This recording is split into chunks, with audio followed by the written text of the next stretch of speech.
Eu convido você a que possa acompanhar a leitura bíblica que se encontra em João, no capítulo de número 4.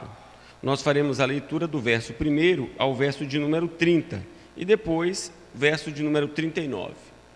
Quando, pois, o Senhor veio a saber que os fariseus tinham ouvido dizer que ele, Jesus, fazia e batizava mais discípulos que João, se bem que Jesus mesmo não batizava, e sim os seus discípulos, deixou a Judéia, retirando-se outra vez para a Galiléia, e era-lhe necessário atravessar a província de Samaria.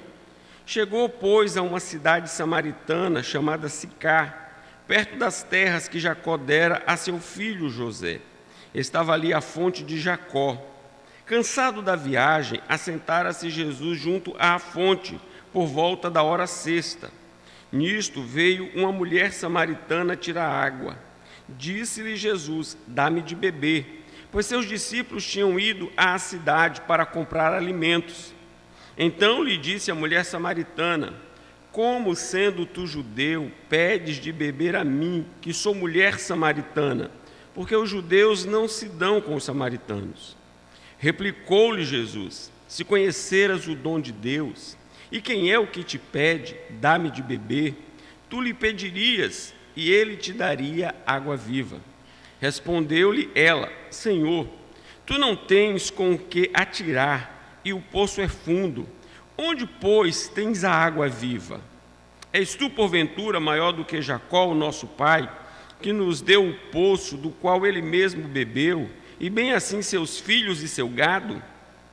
Afirmou-lhe Jesus: quem beber desta água tornará a ter sede. Aquele, porém, que beber da água que eu lhe der, nunca mais terá sede. Pelo contrário, a água que eu lhe der será nele uma fonte a jorrar para a vida eterna.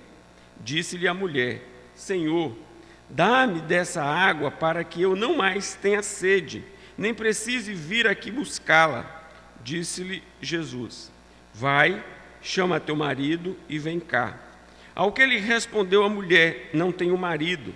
Replicou-lhe Jesus: bem disseste, não tenho marido, porque 5 maridos já tiveste, e esse que agora tens não é teu marido. Isto disseste com verdade. Senhor, disse-lhe a mulher: vejo que tu és profeta. Nossos pais adoraram neste monte, vós, entretanto, dizeis que em Jerusalém é o lugar onde se deve adorar. Disse-lhe Jesus: mulher, podes crer-me que a hora vem, quando nem neste monte, nem em Jerusalém adorareis o Pai. Vós adorais o que não conheceis. Nós adoramos o que conhecemos, porque a salvação vem dos judeus.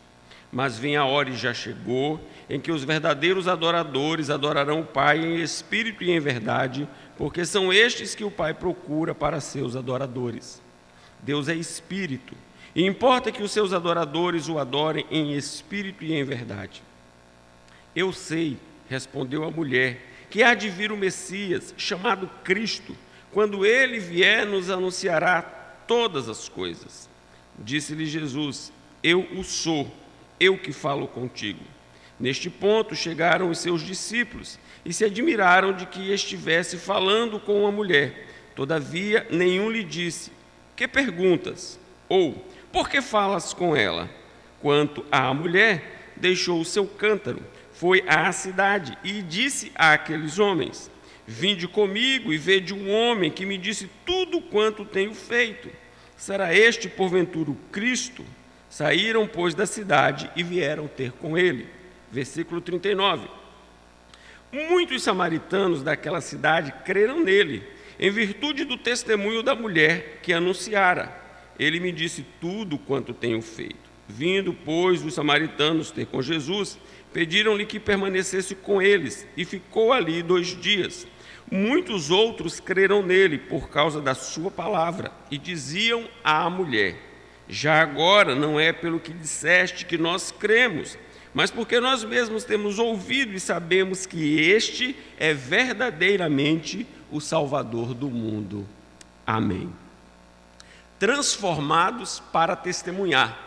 é o tema que o Conselho adotou para todo o ano de 2019. Então, a nossa temática, em todos os aspectos das atividades da igreja, terá como abordagem principal o que encontra-se em Romanos, a partir do capítulo de número 12, mais especificamente nos versos 1 e 2, transformados para testemunhar. É o tema do nosso retiro, estamos abordando esta questão da transformação que é operada, tendo como objetivo um testemunho acerca da obra daquele que efetuou a transformação.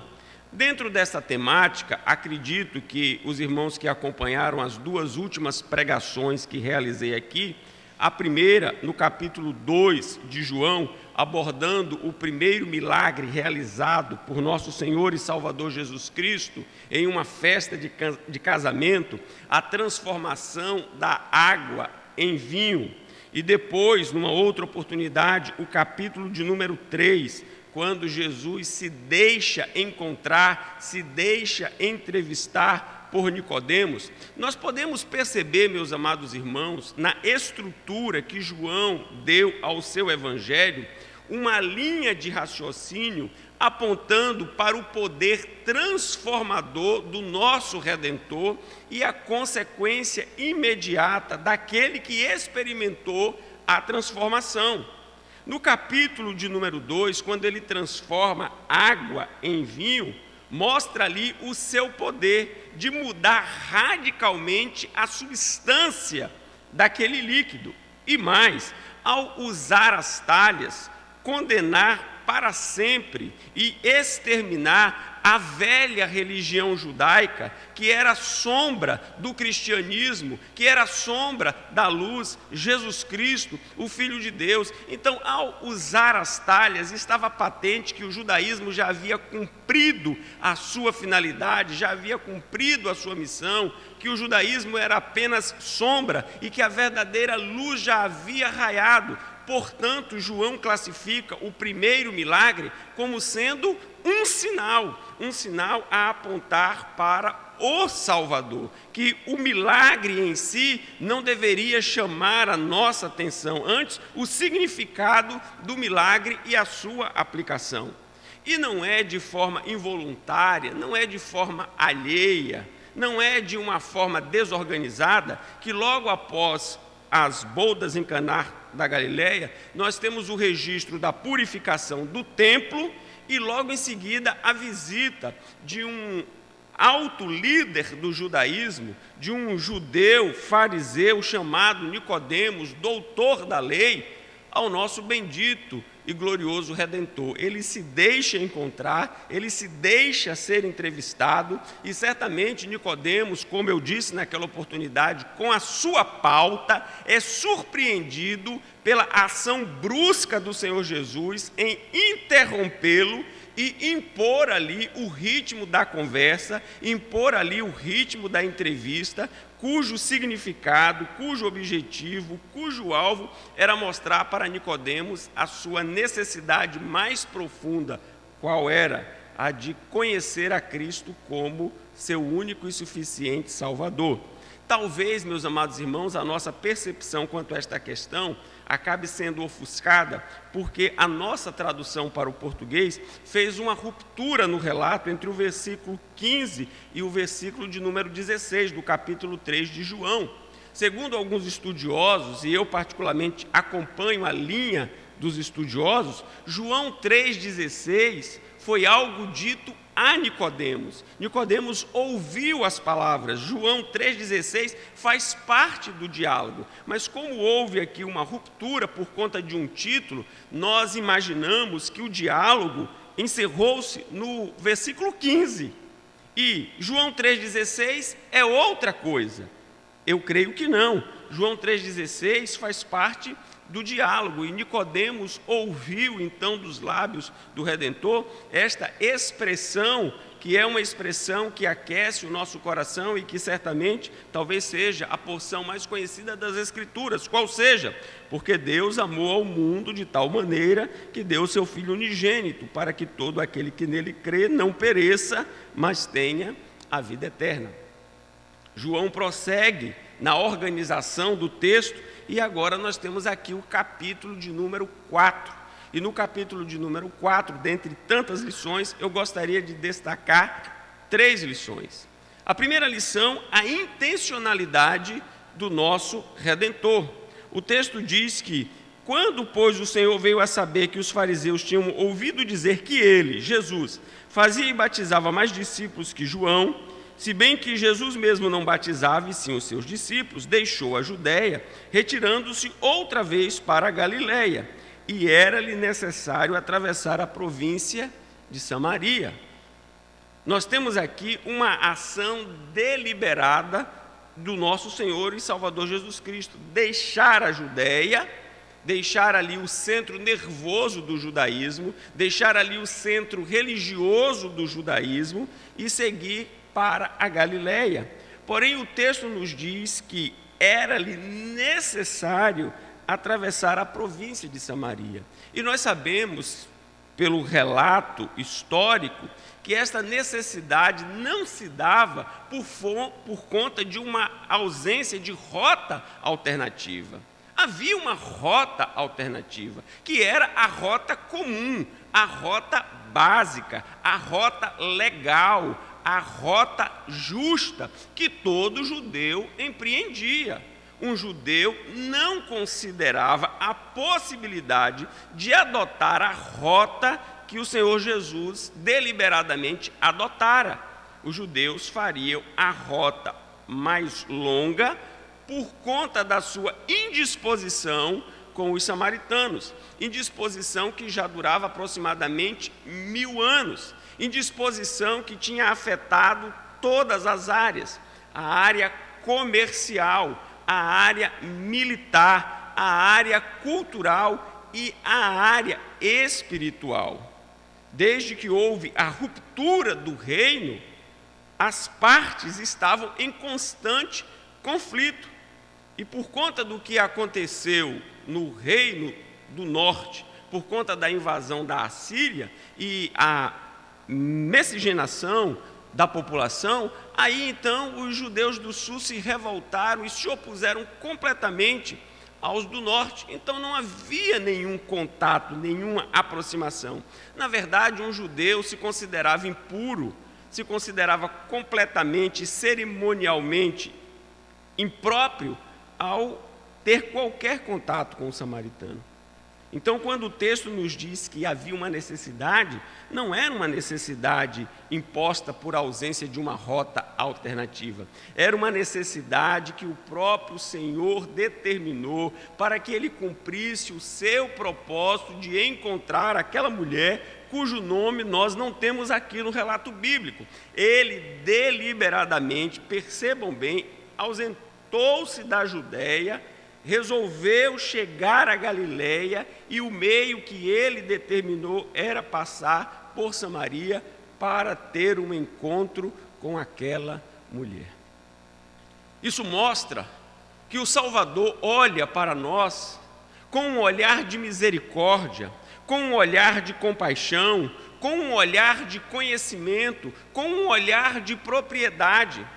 Hoje, com mais de 7 bilhões neste planeta, ele continua olhando para as pessoas de forma individual, de forma particular, de forma propícia, de forma oportuna. Ele não olha no atacado, ele não olha no geral, ele olha sempre no particular. Portanto, ele é capaz de empreender uma viagem para encontrar-se com uma única pessoa.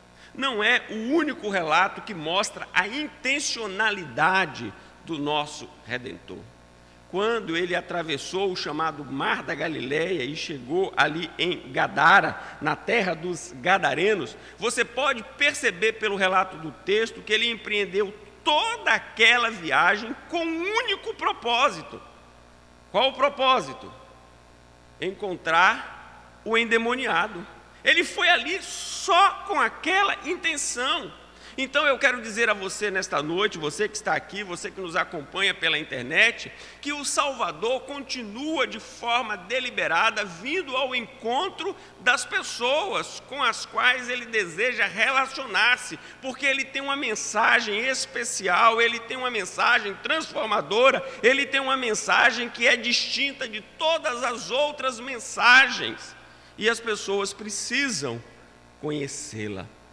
E não haverá obstáculo cultural, econômico, religioso, político que impeça o Salvador de alcançar a sua intenção, o seu objetivo de cumprir a sua missão.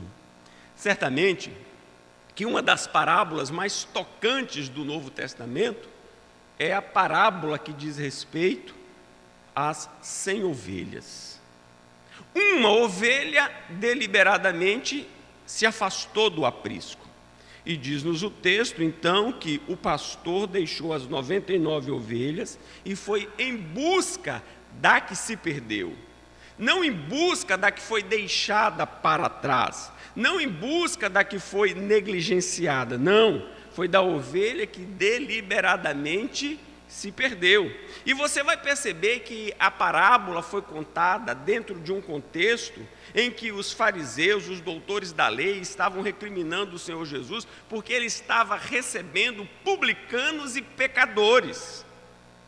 E ele então vai contar por meio da parábola que a sua missão não era pura e simplesmente abrir a sua agenda para receber publicanos e pecadores, pessoas moralmente condenadas pela sociedade, pessoas recriminadas pela moral da sua época, pessoas que eram tidas como pessoas impróprias, pessoas impuras, pessoas que não deveriam receber qualquer atenção, quanto mais um encontro com um líder religioso.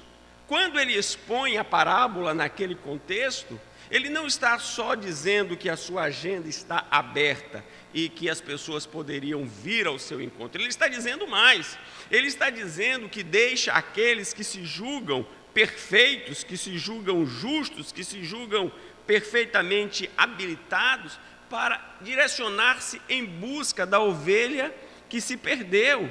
E o texto nos diz que este diligente pastor vai atrás da ovelha até encontrá-la. Ele não haverá de se satisfazer enquanto não localizar a ovelha, não tomá-la em seus braços e não trazê-la de volta ao aprisco. E o que deve ter chocado por demais os líderes religiosos é que o pastor, deixando as 99 no aprisco, se desloca em busca daquela que se perdeu e, ao encontrá-la, o que ele faz? Ele a toma nos braços, ele não arrasta, ele não força o retorno, porque ela está debilitada, ela está enfraquecida, ela está sedenta, ela está faminta, então ele a toma nos braços. Isso era um escândalo. E ele diz que quando chegar ao aprisco, celebrará o seu ato salvífico, o seu ato salvador. E isso certamente causava naquelas pessoas uma confusão muito grande, porque elas imaginavam que Deus estava muito contente com o comportamento que elas empreendiam, que Deus estava muito satisfeito por conta dos seus hábitos, dos seus costumes, de sua postura, de sua ética, que Deus estava profundamente impressionado com tudo que elas estavam realizando. E o Senhor Jesus diz: Deus não se impressiona com o que você realiza, porque o que você realiza é inócuo para angariar o seu favor. Deus se alegra com a salvação que Ele mesmo proporcionou ao homem, na pessoa bendita do seu Filho. É por isso que agora o texto de João 3,16 vai fazer um sentido, ou vai ter um sentido mais amplo, porque Deus amou o mundo, amor sem acepção, porque no capítulo 3, o Senhor Jesus fala com um homem. No capítulo 4, ele fala com uma mulher. No capítulo 13, ele fala com um líder religioso, ele fala com um teólogo. No capítulo 4, ele vai falar com uma mulher que está só opinando acerca de teologia. No capítulo 3, ele fala com um homem íntegro, um homem reconhecido, um homem aclamado, um homem que é celebrado. No capítulo 4, ele fala com uma mulher que é rejeitada, que é discriminada, cuja reputação está na lama. E João faz isso de forma proposital na organização da mensagem que ele está a transmitir aos seus leitores originais. O poder transformador de Deus está em curso, está em movimento, está alcançando pessoas. Por isso está aqui no texto: era-lhe necessário por conta da sua intenção. Talvez você que esteja aqui nesta noite possa pensar que a sua presença aqui não passa de uma mera coincidência. Não existe coincidência, porque o Deus Todo-Poderoso, Ele conduz todas as coisas conforme o seu propósito. Talvez você que esteja nos acompanhando pela internet possa imaginar que o fato de ter sintonizado aqui no canal da Primeira Igreja seja uma mera casualidade. Não é casualidade. É um propósito de Deus para que você possa ouvir a respeito da mensagem salvadora. E o texto prossegue dizendo que então, dada a sua intencionalidade, chegou, pois, a uma cidade samaritana chamada Sicar, perto das terras que Jacó dera a seu filho José. Estava ali a fonte de Jacó. Cansado da viagem, assentara-se Jesus junto à fonte por volta da hora sexta. Nisto veio uma mulher samaritana tirar água. Disse-lhe Jesus: dá-me de beber. Ele se posicionou estrategicamente no local onde, ou para onde, as pessoas afluíam. Porém, o horário que ele escolheu era um horário completamente impróprio, inadequado, porque ninguém em sã consciência retira água ao meio-dia. O horário para a retirada da água é um outro horário. Então, embora o local fosse estratégico, o horário era impróprio. Era impróprio na análise da conjectura para os demais, mas para quem ele queria alcançar, era o horário pertinente, era o horário próprio, era o momento correto, porque ele passaria a abordar uma temática completamente atrelada à atividade que aquela mulher estaria a desenvolver. Perceba que o Senhor Jesus toma a iniciativa. Disse-lhe Jesus: dá-me de beber. E certamente ele já esperava a resposta daquela mulher, que não tardou, diz o versículo de número 10. Desculpe, versículo 9. Então lhe disse a mulher samaritana: como sendo tu judeu, pedes de beber a mim, que sou mulher samaritana? E o próprio João dá a explicação, porque os seus leitores certamente não eram judeus. Ele diz: porque os judeus não se dão com os samaritanos. Aquela mulher levantou um obstáculo, criou uma oposição, suscitou um empecilho, mas o bondoso Salvador não desiste. O bondoso Salvador é perseverante, porque o seu objetivo é encontrar a ovelha perdida. E, portanto, ele replicou-lhe Jesus: se conheceras o dom de Deus, e quem é o que te pede, dá-me de beber, tu lhe pedirias, e ele te daria água viva. Agora eu chamo a sua preciosa atenção para algo que é comum no texto do capítulo 4 e também está presente no capítulo de número 3. É a ausência de compreensão acerca do que se estava falando. Porque quando Jesus conversou com Nicodemos, Nicodemos não entendeu o que Jesus estava falando. E agora, quando Jesus está falando com a mulher samaritana também não está compreendendo, porque tanto no episódio do capítulo 3 quanto no episódio do capítulo 4, há por parte daquelas pessoas que estão conversando com Jesus uma percepção literal das coisas, quando efetivamente ele está falando de algo muito mais além e acima de uma necessidade básica. Ele está falando a respeito de algo transcendente, de algo que alcança o mais profundo do ser humano, de algo que é essencial, fundamental, que é a vida eterna. Respondeu-lhe ela: Senhor, tu não tens com que atirar, e o poço é fundo. Onde, pois, tens a água viva? És tu, porventura, maior do que Jacó, o nosso pai, que nos deu o poço, do qual ele mesmo bebeu, e bem assim seus filhos e seu gado? Perceba você que já há uma mudança no diálogo, mudança que também se caracterizou no capítulo de número 3. Aqui aquela mulher que se mostra no primeiro momento hostil, agora já o considera Senhor e alguém conhecedor das peculiaridades a respeito da história do seu povo. E ela começa então a conversar com ele. Afirmou-lhe Jesus: quem beber desta água tornará a ter sede. Aquele, porém, que beber da água que eu lhe der, nunca mais terá sede. Pelo contrário, a água que eu lhe der será nele uma fonte a jorrar para a vida eterna. Disse-lhe a mulher: Senhor, dá-me dessa água, para que eu não mais tenha sede, nem precise vir aqui buscá-la.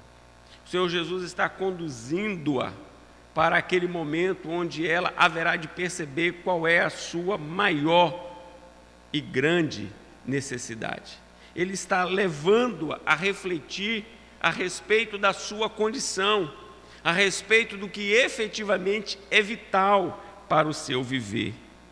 Disse-lhe a mulher: Senhor, dá-me dessa água, para que eu não mais tenha sede, nem precise vir aqui buscá-la. Disse-lhe Jesus: Vai, chama teu marido e vem cá. Ao que lhe respondeu a mulher: Não tenho marido. Replicou-lhe Jesus: Bem disseste, não tenho marido, porque 5 maridos já tiveste, e este agora que tens não é teu marido. Isto disseste com verdade. O âmago foi atingido, o alvo foi alcançado, a tal ponto que ela então agora vai disfarçar ou vai tentar mudar o ritmo que Jesus está empreendendo no esclarecimento da sua necessidade. E isso é uma coisa comum nas pessoas. Quando as pessoas vão percebendo para onde Jesus deseja conduzi-las, quando as pessoas vão percebendo o esclarecimento que o Senhor Jesus está a trazer a respeito da sua condição, da sua necessidade, do que efetivamente é mais importante na vida, as pessoas tentam como que escapar, as pessoas tentam como que fugir, as pessoas tentam como que desviar a atenção. Isso aconteceu também com Nicodemos, quando ele foi colocado contra a parede, quando ele foi posto numa posição de xeque-mate, quando lhe foi chamada a atenção para a importância daquele que falava com ele. Ele buscou então uma saída, ele buscou então uma alternativa, ele buscou então dispersar a atenção do Senhor Jesus para que pudesse mudar o foco da conversa, porque as pessoas vão se sentindo muitas vezes incomodadas com essa ação esclarecedora do Senhor Jesus acerca da sua maior necessidade, acerca do que é mais fundamental no seu viver. E aqui ela faz da mesma maneira. O que é que ela faz? Ela vai trazer à tona então uma retrospectiva, um retrospecto religioso. Ela vai falar a respeito dos seus ancestrais, ela vai falar a respeito da religião dos seus pais, ela vai falar a respeito do que o seu povo fizera ao longo de praticamente 1000 anos. Mas o Senhor Jesus não está interessado no relato religioso do povo samaritano. O Senhor Jesus não está interessado no relato religioso dos ancestrais desta mulher. O Senhor Jesus está interessado sim que ela perceba que Ele é o caminho, a verdade e a vida, que Ele efetivamente é aquele e exclusivamente Ele, o que pode dar sentido à sua vida. É a respeito disso que ele está falando. E ele, então, é categórico, reconduzindo-a para a conversa. Deus é espírito, e importa que os seus adoradores o adorem em espírito e em verdade. Eu sei, respondeu a mulher, que há de vir o Messias, chamado Cristo. Quando ele vier, vos anunciará todas as coisas.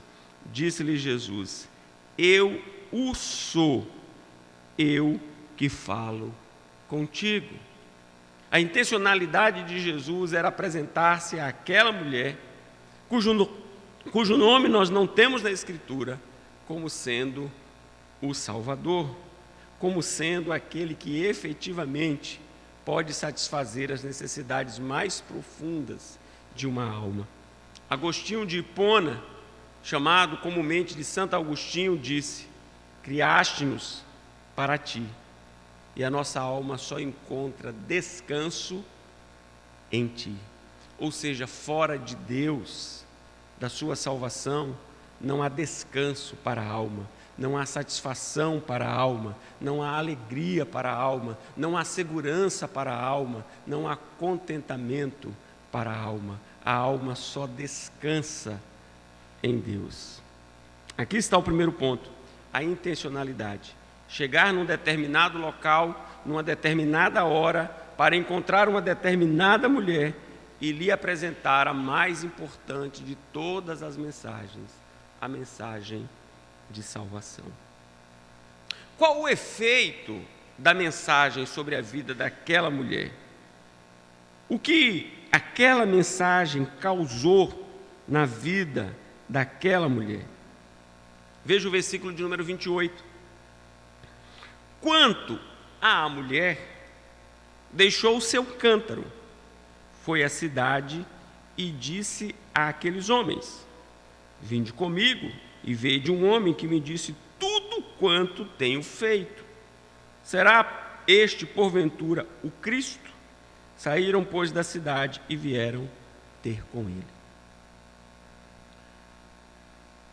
Quem é encontrado, alcançado e transformado por Cristo Jesus, apresenta uma evidência. Não existe uma transformação espiritual, não existe um novo nascimento, não existe uma regeneração que não produza frutos, que não tenha evidências. O Senhor Jesus afirmou: as minhas ovelhas ouvem a minha voz e me seguem. Dou-lhes a vida eterna e nunca hão de perecer, e ninguém as arrebatará da minha mão. Portanto, todo aquele que é ovelha do Senhor Jesus apresenta duas evidências, minimamente, dois sinais. Quais são eles? Ouve e segue. O Senhor Jesus diz: as minhas ovelhas ouvem a minha voz e me seguem. Ou seja, o fato de ser ovelha do Senhor Jesus tem com ele um relacionamento e uma intimidade a ponto de identificar a sua voz, de conhecer a sua voz em meio a tantas vozes e seguir o seu direcionamento e confiar na sua orientação. A ovelha conhece a voz do seu pastor e, portanto, não se porta de forma confusa, atordoada, sem norte, sem rumo e sem direção.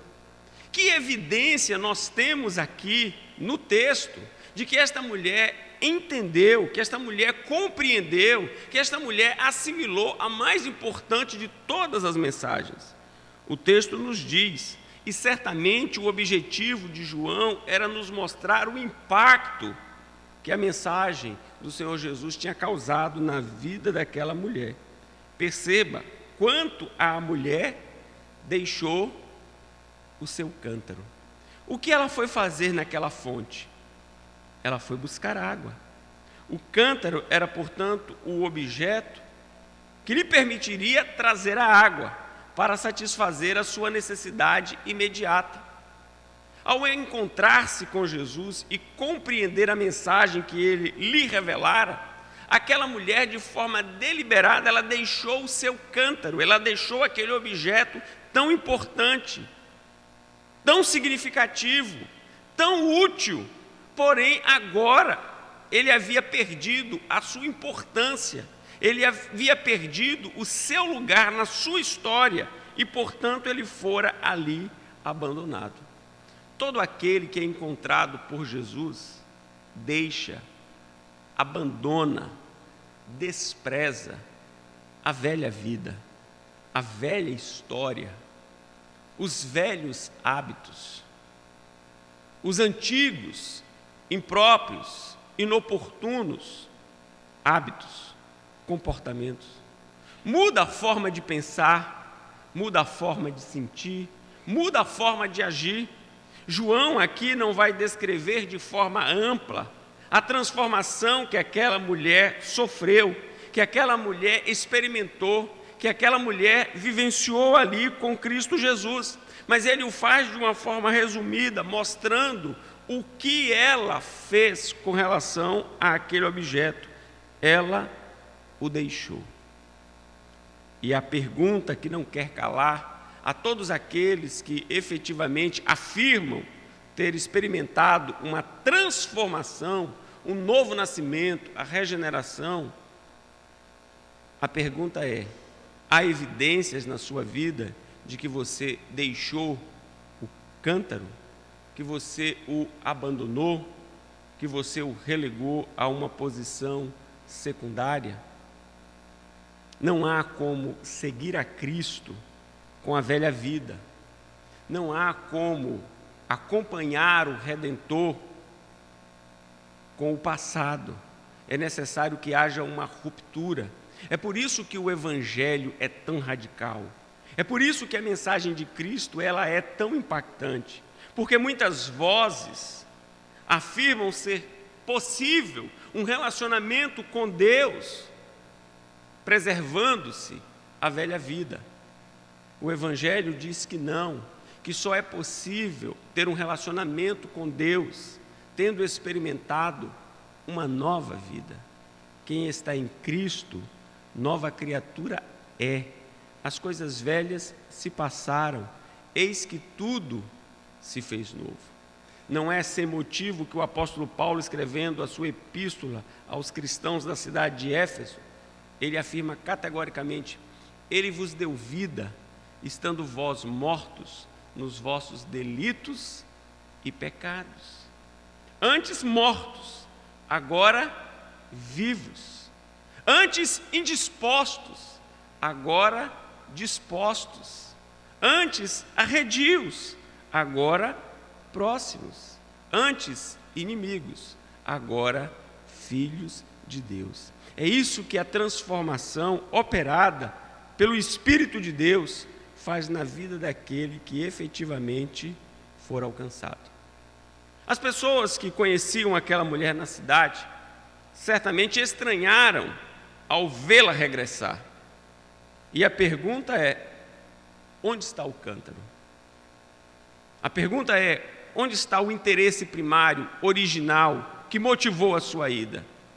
Ela o havia desprezado, ela o havia deixado para trás, porque agora ela tinha em si a água viva. Agora ela tinha em si o Salvador. Não há como ser encontrado por Cristo e não experimentar uma profunda e real transformação. Esta é a segunda mensagem que o texto nos mostra. A intencionalidade dele que gera uma transformação na vida daquele que por ele é alcançado. Mas agora, meus amados irmãos, finalizo esta breve reflexão nesta noite, falando a respeito da consequência na vida daquele que fora transformado, no que diz respeito aos seus contatos, no que diz respeito aos que estão ao seu derredor, no que diz respeito àqueles que nos conhecem, nós que fomos transformados. Depois de deixar o seu cântaro, Aquela mulher então segue para a sua cidade de origem. Ela segue para o seu contexto inicial. E não tem nada mais difícil do que testemunhar no contexto inicial. Testemunhar onde não somos conhecidos é fácil. Não há dificuldade. Agora, testemunhar onde nós somos conhecidos, onde as pessoas sabem a respeito dos nossos atos, das nossas palavras, onde as pessoas conhecem as nossas atitudes. E aqui eu peço licença a você para lembrar-lhes a respeito de Timóteo. Quando Paulo encontrou Timóteo, conforme registrado no capítulo 16 de Atos, o texto nos diz que Timóteo tinha o bom testemunho dos moradores daquela localidade. Timóteo era reconhecido como um discípulo aonde ele estava inserido. Agora volta a mulher para a cidade. Quem era a mulher antes do encontro com o Senhor Jesus? Era uma prostituta. Quem era aquela mulher antes de encontrar-se com Jesus? Alguém profundamente discriminada, desrespeitada e sem nenhuma credibilidade. É importante, meus amados irmãos, ressaltar a veracidade da narrativa, porque se a narrativa de João fosse uma narrativa fabricada, construída, falsa, para dar uma ideia a respeito do Senhor Jesus que não estivesse a corresponder à realidade, jamais João escolheria uma mulher cuja situação moral era conhecida de todos para testemunhar a respeito de Jesus. Primeiro que no contexto da sua época, o seu testemunho não tinha nenhum valor, porque uma mulher não poderia servir de testemunha. O testemunho de uma mulher não tinha nenhuma credibilidade. Então, se aquilo fosse algo construído, fosse uma farsa, ele escolheria um homem. Segundo, escolheria um homem de reputação, de uma alta classe social, de uma importância dentro da sociedade, para que o testemunho pudesse então ser sustentado.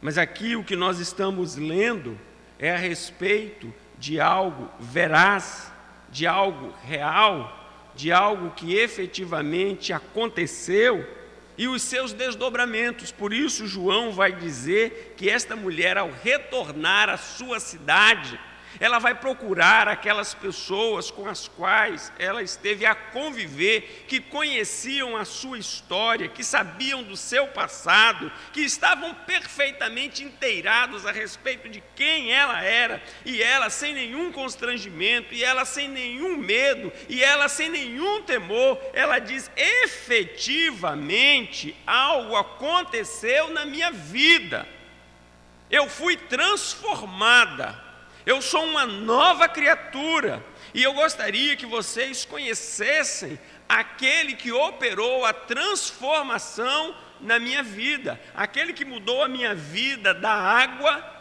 para o vinho, aquele que efetivamente refez a minha história. E o seu testemunho foi tão impactante, a sua fala teve tanta força, suas palavras demonstraram tanta convicção, que os homens daquela cidade ficaram perturbados, aturdidos, curiosos. E ela não tem medo, ela diz: vinde comigo. Ela não disse: vocês podem ir lá, vocês verifiquem com os seus próprios olhos, corram o risco. Ela disse: vinde comigo. Eu sou evidência do poder daquele homem. Eu sou evidência da obra que ele é capaz de realizar na vida de uma pessoa. E vede um homem que me disse tudo quanto tenho feito. Será este, porventura, o Cristo? Sua pergunta não era uma pergunta que estava a apresentar uma dúvida pessoal. Era uma pergunta que estava a trazer um questionamento às pessoas com as quais ela estava se relacionando. Era uma pergunta que tinha como objetivo despertar a curiosidade, despertar a atenção. Aquela mulher mal fora transformada, ela já está nos ensinando como evangelizar, como testemunhar. Ela chega de forma muito inteligente, de forma muito apropriada, de forma muito firme e segura, e traz para aquelas pessoas que, como ela outrora, elas possuíam uma vaga visão a respeito do Messias, o Messias que um dia viria, e ela afirma categoricamente: vinde comigo e vede. Será este, porventura, o Cristo? Perceba a força deste testemunho. Saíram, pois, da cidade e vieram ter com ele. Muitos samaritanos daquela cidade creram nele, em virtude do testemunho da mulher que anunciara: ele me disse tudo quanto tenho feito. Vindo, pois, os samaritanos ter com Jesus, pediram-lhe que permanecesse com eles, e ficou ali 2 dias. Muitos outros creram nele, por causa da sua palavra, e diziam à mulher: já agora não é pelo que disseste que nós cremos, mas porque nós mesmos temos ouvido e sabemos que este é verdadeiramente o Salvador do mundo. Eu temo, meus amados irmãos, que a nossa falta de ânimo, a nossa falta de coragem, a nossa falta de vigor tem se constituído num empecilho, num obstáculo na comunicação do Evangelho. Nós falamos de Jesus Cristo sem alegria. Nós falamos muitas vezes de Jesus Cristo sem ânimo, nós falamos muitas vezes de Jesus Cristo sem convicção, nós falamos muitas vezes a respeito de Jesus Cristo sem o brilho devido nos olhos. Nós falamos de Jesus Cristo como falamos de futebol, falamos de Jesus Cristo como falamos da compra de um bem material, falamos de Jesus Cristo como falamos acerca de uma viagem, de um passeio, de uma excursão, e quando muitas vezes a excursão, o passeio, a compra, a partida de futebol tem mais valor, tem mais importância, tem mais destaque do que a mensagem redentora do Evangelho. João capítulo 4 tem a intenção de nos mostrar como o Senhor Jesus age deliberadamente, propositalmente, como ele efetivamente opera a salvação e como a salvação por ele operada alcança, atinge outras pessoas. Aquela mulher outrora descredenciada, desprezada, rejeitada, tornou-se certamente a mais importante naquela comunidade. Não por conta de sua riqueza material, não por conta do seu poder político, não por conta do seu domínio acadêmico, antes porque ela foi encontrada por Cristo Jesus. Sua vida foi transformada por Cristo Jesus. E ela agora é bênção onde ela encontra-se. Transformados para testemunhar. Alcançados para levar a mensagem de boas novas a outras pessoas. Na noite deste dia, milhões de brasileiros estão na beira de um poço, com um cântaro, buscando um pouco de água.